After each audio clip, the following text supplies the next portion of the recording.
It's Trisha with Red Hot Running Horses here. So I just wanted to take a second to talk about Lasix.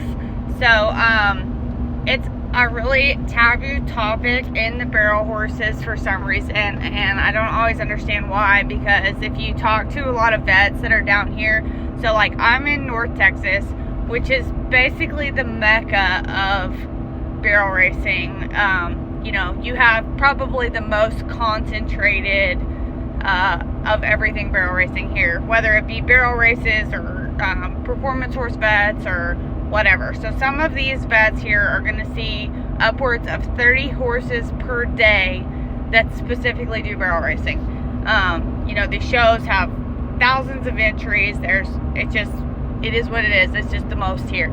Okay, so when we come back to Lasix, you know, I saw a post that somebody tagged me in the other day, of course, and they said that, you know, oh, it's a new wonder drug and you shouldn't medicate your horse.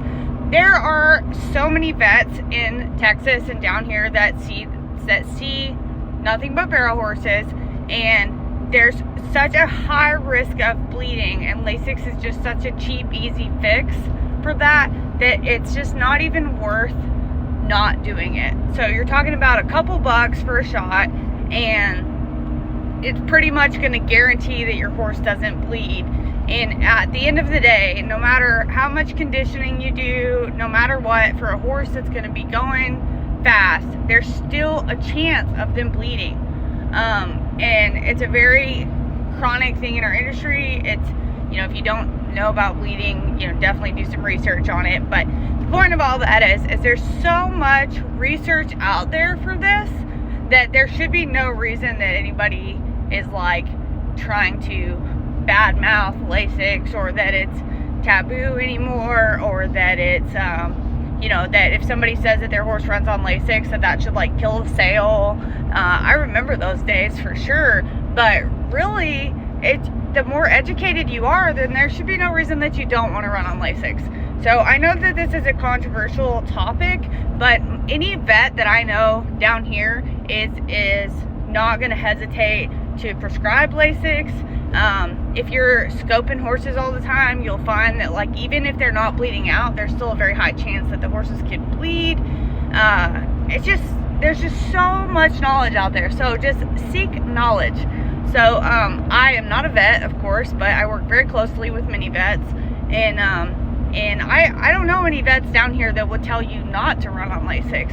I think sometimes that, you know, they might tell a trainer something a little different than they tell somebody with their little playday horse, you know, just because they don't want to explain it or deal with it sometimes is what I have found over the years. But it's really cheap, it's really easy. If you have horses, you should know how to give shots anyway.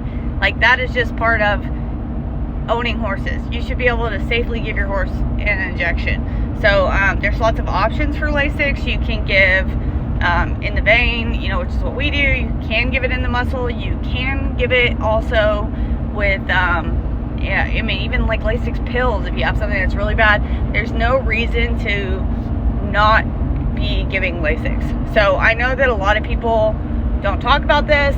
You know, when I was first starting out, a lot of people like didn't tell me that was like a thing. And then the more I got into it, I was like, oh my gosh, everybody that's doing any good in this sport gives Lasix. So it's really not a bad thing to talk about. You know, I give it 4 hours out. I pull hay and water. I do this because I have read a bunch of studies. So the studies say that if you give it at 4 hours, it's better than 3 hours, but if you give it at 5 hours, it's no better than 4 hours. So it's a very safe drug to use. I definitely recommend that you talk to your vet about it, but let's have a discussion, because I feel like there's so much information out there, and it's not that horses didn't bleed before, or that in the 80s they were like hardier or whatever. We didn't have any of this diagnostic stuff. You know, like, how many people don't do their teeth because you can't see in their mouth? I mean, it's ridiculous. I buy horses all the time and their teeth look horrible.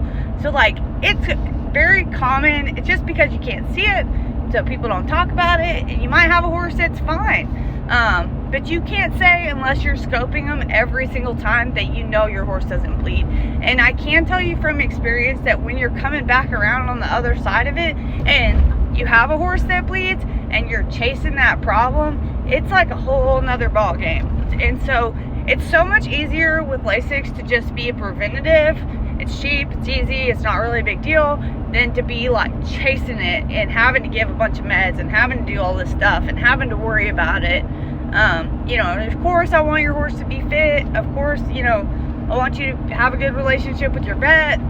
Ask these questions. If you have a vet that won't prescribe you Lasix, ask why. Because there's tons of studies on barrel horses now that show, you know, how much of a issue this is. And just because you can't see it doesn't mean it's not happening. So if you have a vet that tells you that they want to scope it 3 days after the show, you're wasting your money. So talk with your vets. Talk with people you admire.